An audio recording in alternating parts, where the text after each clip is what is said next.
Hello and welcome to the very first Maurer Glass podcast.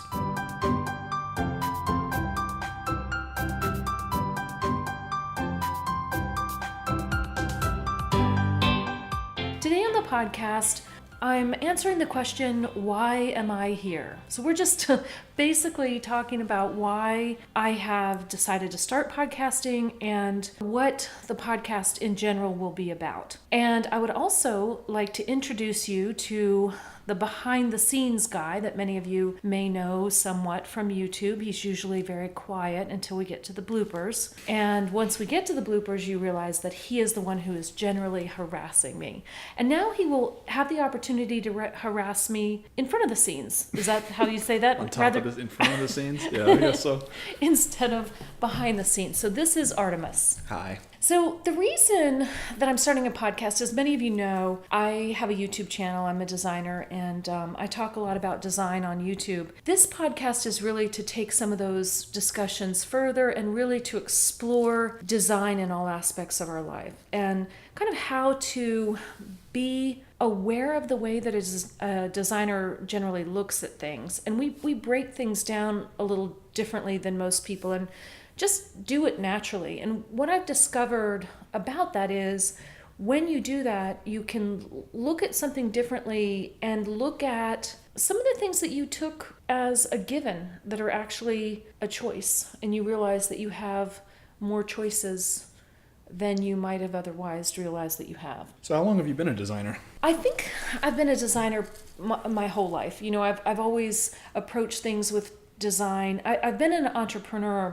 almost my entire adult life, and being an entrepreneur is really about design.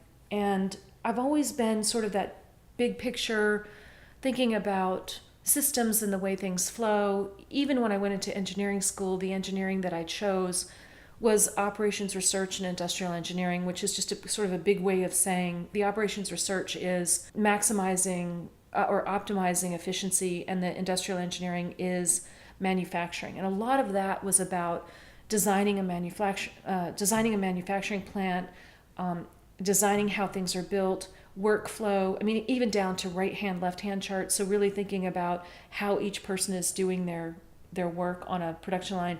It is actually sort of one big design project. That's not the way that they teach it, but it turns out that that's really the way that I approach it anyway. How much of that, does any of that carry over into the design that you're doing now? Yes. So, I mean, just design in general does. First of all, I carry that. I think I was naturally born to be, I don't know, you know, it's sort of a chicken and egg thing, but I took to that kind of design well, that manufacturing design. And I realized I carry it over into all aspects of my life. Like when I lay out my kitchen, and even when I chop onions, when I pay my bills, everything I do, I think about sort of what my right hand does, what my left hand does, and where to put piles and how to do it. Even the way my makeup table is set up and my hot rollers. I realized what a nerd I was when, you know, the hot rollers go on the left side and the clips go in a drawer on the right side, and I've got it all down to where I can make the fewest motions with my hands to put the rollers in my hair and then take it away. Like there's no wasted energy. It's really kind of bizarre. I suddenly feel like my entire routine is the most inefficient display of, it's like a circus act up there. and here I really do give it thought. So I think about systems and the way things flow, but also about aesthetics and appeal and, you know, the whole form following function idea I love.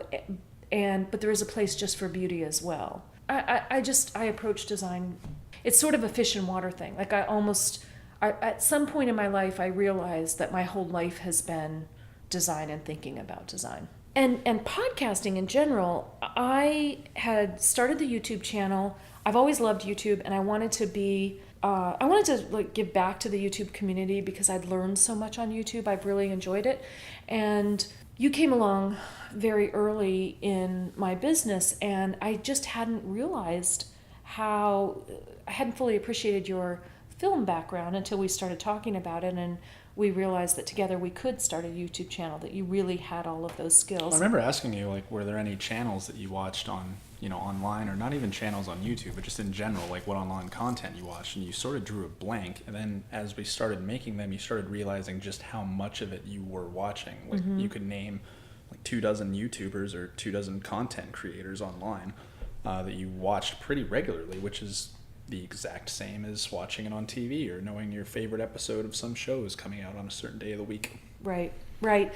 And a lot of the people that I watched on YouTube and still do are, I don't think of it as for entertainment, although it sort of is. I thought about it as learning things, like just different areas of my life and learning and enriching my life that way, and I really enjoy it. And it's sort of similar with podcasting, where there were two people who influenced me to podcast. The first was you, and again I said I don't really know what podcasting. I don't think I've ever listened to a podcast. I don't know what that is.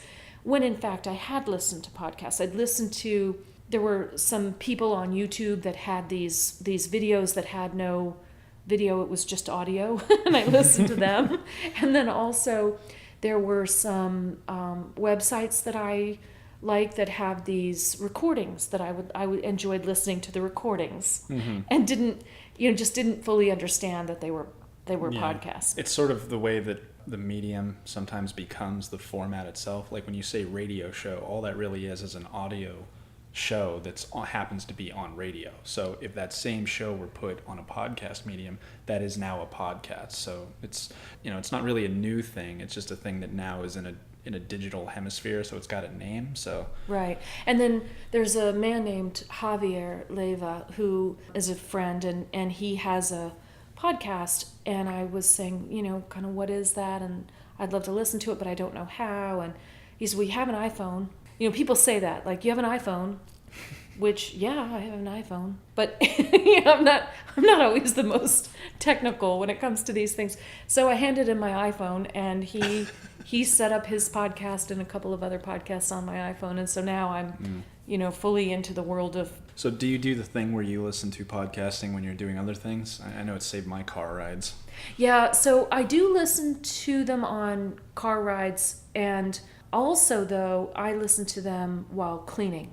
My house is way cleaner now. I mean, it has really made cleaning to me very, very enjoyable and relaxing, because I'm not sort of cleaning at a frantic pace. I'll clean a lot longer, and I am enjoying it. I like it. There are certain things, if it's something where I really need my mind a lot to be focused on a task, I won't listen to the podcast, but there are so many things, that cooking and cleaning, and that I listen to the podcast and enjoy. Yeah, I love music. I love listening to music, but there are some days when I don't know, it's like I want a different part of my brain. I don't know, it's definitely a different part of your brain listening to a podcast. Like I listen to interviews, and I like listening to comedians who have podcasts where they just talk about topical events, stuff like that, and it's definitely a different part of your brain. Yeah. What I really enjoy is perspective. I have always enjoyed other people's perspectives on things, and it's one of the reasons I like to travel so much, is that I like to, we can all tend to think that wherever we live, wherever we are on the planet, where we live is the origin of the universe. And traveling helps you realize that it's not, but it also gives you a completely different perspective on things, which I love. And that is what podcasts do for me. So we will do that with this conversation about design. And it's not that every podcast we're not going to be necessarily talking about design per se. We won't be using that word, but it is how we approach things. So it will be, if we're talking about a Netflix video, it'll be, how that was designed as we're reviewing it. Or I honestly I can almost think of nothing that doesn't include design.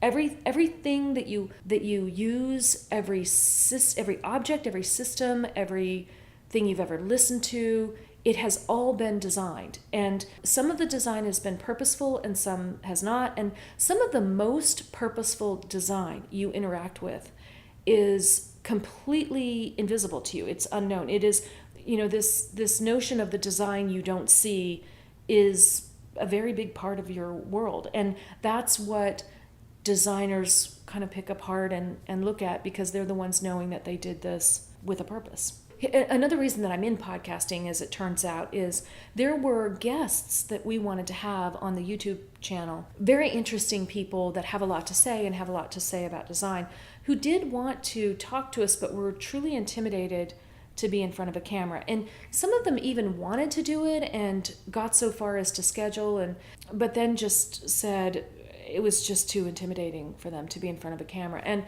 I think there are a couple things about that. One is it's a sad kind of story on our world right now, that I guess because we've become so camera focused and there's so much Photoshop and there's all of this stuff, that people feel that they're somehow not worthy to be in front of a camera, or they'll be judged too much, or they'll judge themselves, or themselves or something. Like it's kind of a sad commentary on where we are today, but it's the reality of things that people feel like they're not perfect enough yet to be in front of a camera, or not comfortable enough. And so that's not to say that the people that we are going to have on the podcast were the ones who didn't want to be on camera. Mm-hmm.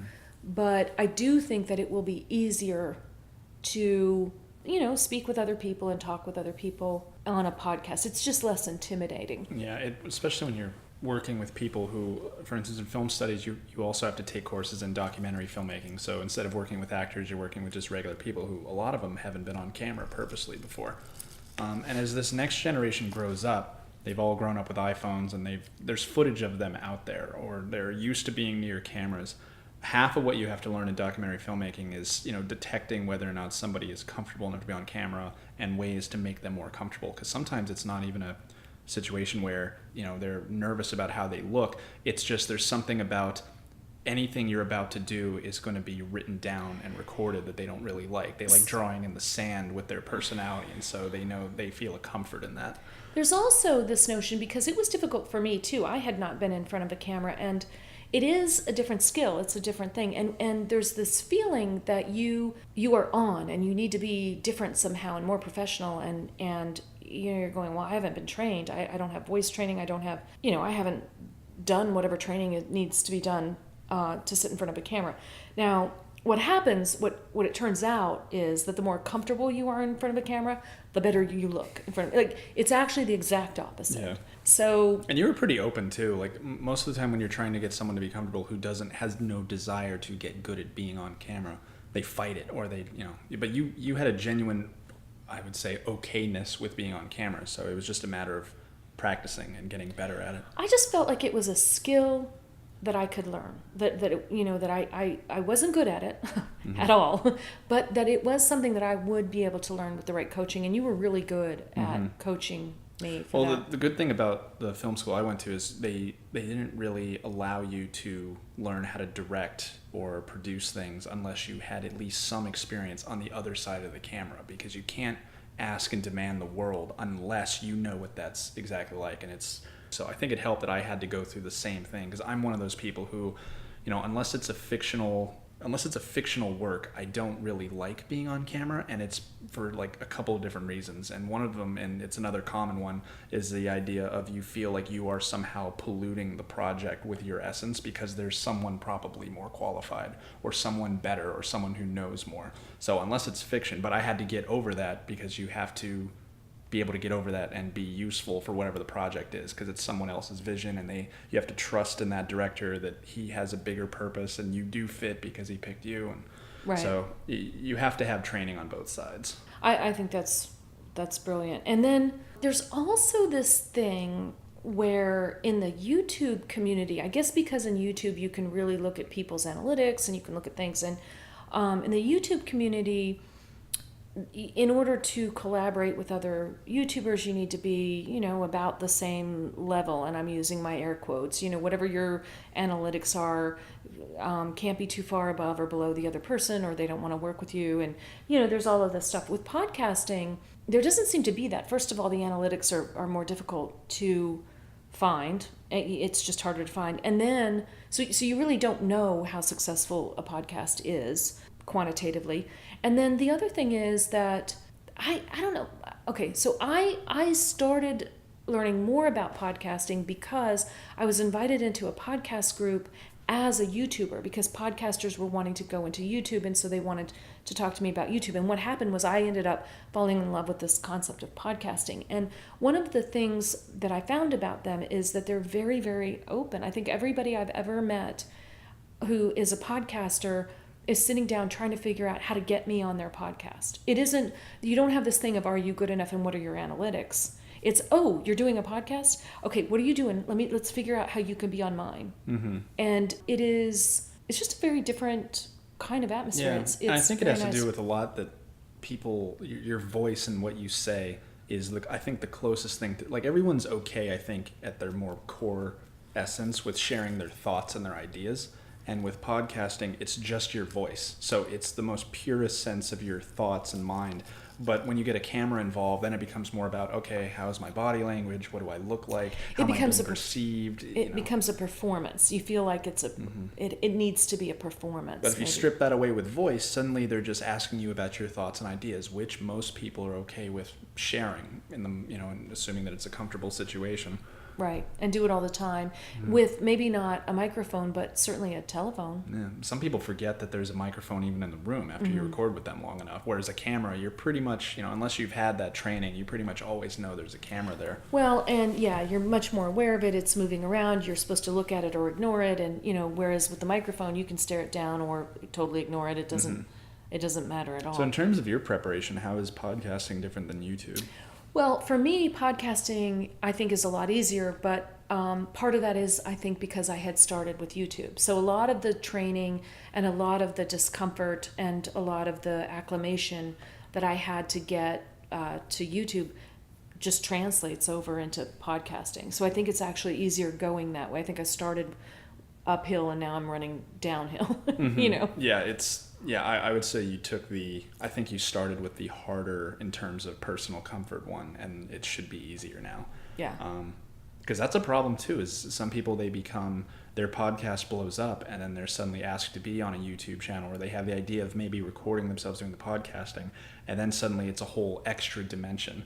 We were talking the other day about the idea that there's no visual cue, so we were losing track of some of our audio files in the folders, and it's because we're used to having that extra visual dimension, and so we're actually having to get rid of a dimension in our brain and think two-dimensionally now in terms of just audio, which and a lot of that, like you say, transfers over from YouTube. You still have to talk in your videos, and you still have to express ideas, you still have to formulate a concept, and a lot of it transfers over. Yeah.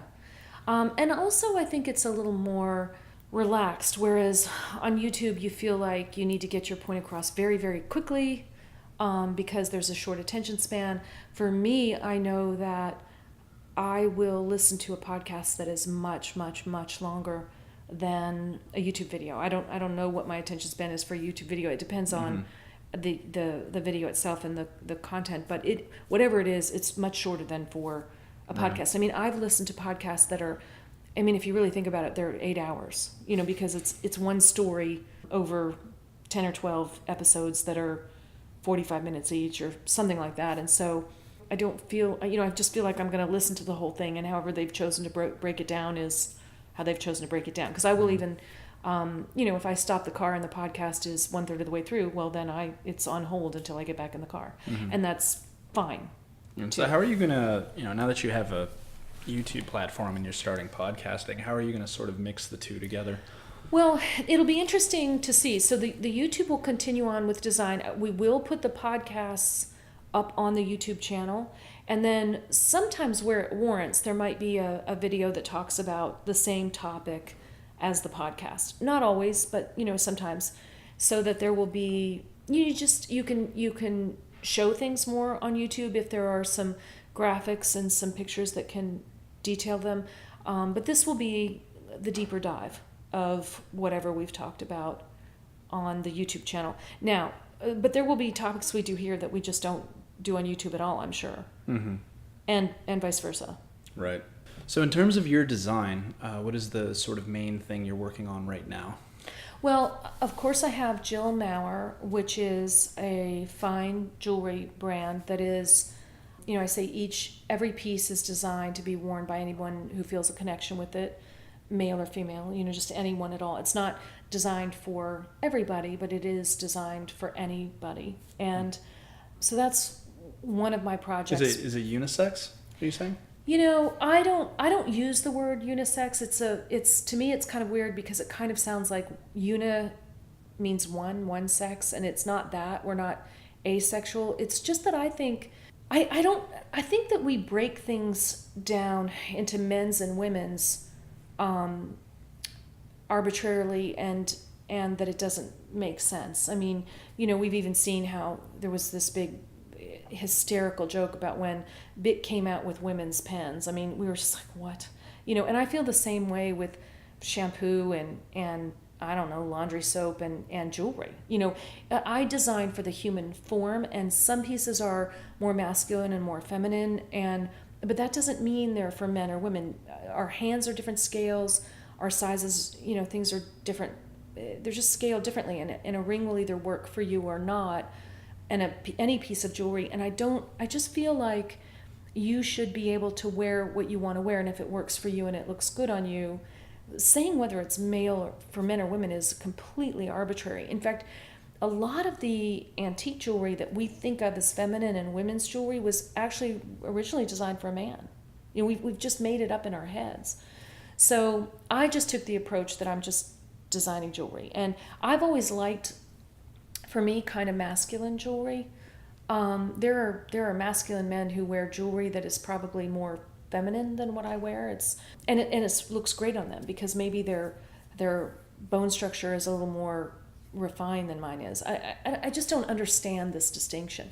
So I have that going on, and then I have a new line that's coming out that has not been released yet or announced yet. I guess I'm going to talk about it here, but so this is a little inside information, but I am working on a brand that will be called Maurer Limited, and it is a masculine brand. So what's happening with my jewelry is, even though I design it for anybody, it does sell about 70% to men, and it sells more to men in jewelry stores who are attempting to sell it, who think that their customers are mostly women, which is interesting. And I think a lot of that is because men just haven't had the options, and then they go in and there's now this case that is all for them. I mean, it's a lot of options, and because I've said you're permitted to wear it, then men feel permitted to wear it. But what I'm telling you is you're permitted to wear anything in that store. I bet jewelry stores love that. They don't have to give up case space. Right. And I'll always say, make sure that you tell them it's for men or women, and they'll always say yeah, but our customer's really a woman, and still they sell 70% to men. So the new line's masculine, but it's not necessarily for men. For men, right. Okay. And so I'm sure that it will probably sell a lot more to men, but there's nothing that I am designing that I wouldn't also wear. Yes, also wear and carry. So is it only jewelry, or? No. So it's basically, the reason is it's just good design. So what I'm doing is, the reason that I started Maurer Limited is because a lot of the other thing that my jewelry line attracted was younger people, millennials, and all kinds of people, millennials and otherwise, would say to me, I just love your jewelry. I really, really enjoy it, and when I can afford it, I will get it. And I remember thinking, no, that doesn't speak to me. I'm not an elitist. There was a time when you could make jewelry out of gold and silver, and the silver was much less expensive than it is now, and that was what was affordable. But even silver is so high now that it is prohibitive to a lot of people. So I have started working out of alternative metals. So I'll have stainless steel, blackened steel, jewelry that can be, that is just a lot less expensive, still beautifully designed, sometimes combined with leather. And then in working with that leather, I started working more with leather. And so I'm also creating leather goods, bags and small leather goods that are all on the masculine, much more masculine side. But that's what I'm working on now, and I'm having a lot of fun with it. I did a lot of sewing growing up with both my grandmother and my mother, and so there's something about the bags and the leather good. And I've also collected bags and have always liked fine leather pieces. So you had no problem designing bags? No, none at all. I have really thoroughly enjoyed it. Mm-hmm. So those are my projects now, in addition to How is a YouTube. bag different? I mean, I know that they're different, but how does the design process change from jewelry to a bag? You know, there's the practicality aspect. So in jewelry, I do design, mostly it's about really enhancing the human body and saying something about the wearer, and there's always a history to the design for me. So there's that aspect, and then there's ease of use, as far as I want a piece to be easy to put on and I want it to feel comfortable. But in designing leather goods, you take it to another level. So there is the beauty of the piece, there is the ease of use, the ability to get into it, and the ability and the comfort when you're wearing it. But in addition, it is a very, very practical thing that needs to hold what you need it to hold, and it needs to be able to be organized in a way that makes sense. And so it does bring a lot more of my left brain kind of engineering mind into it, of how would an engineer pack this bag? How would a designer pack this bag? How would an architect pack this bag? Thinking about different people using it very practically and pragmatically to carry what they need to carry. Well, that's exciting. So you said you're in the process of creating this. Roughly when do you think this is coming out? Roughly, I think it will be first quarter of next year, probably later first quarter, say March. If I had so like springish summer Yes. of 2018? Yes. Okay. That's Yes. awesome. Yes. Well, I hope you enjoyed our very first Maurer Glass podcast. We have uploaded 3 all at once so that you have a little depth there. There are 3 podcasts right now that you can listen to, and we will come out with a new podcast approximately every week. You can find them at maurerglass.com. You can find them on iTunes and also on YouTube. And I do hope that if you have enjoyed this podcast, that you will leave us a comment on iTunes. I hear that helps a lot. I mean, I don't I don't know, because we're just putting it out there now. Thank you so much, and we'll see you next time on Maurer Glass Podcast.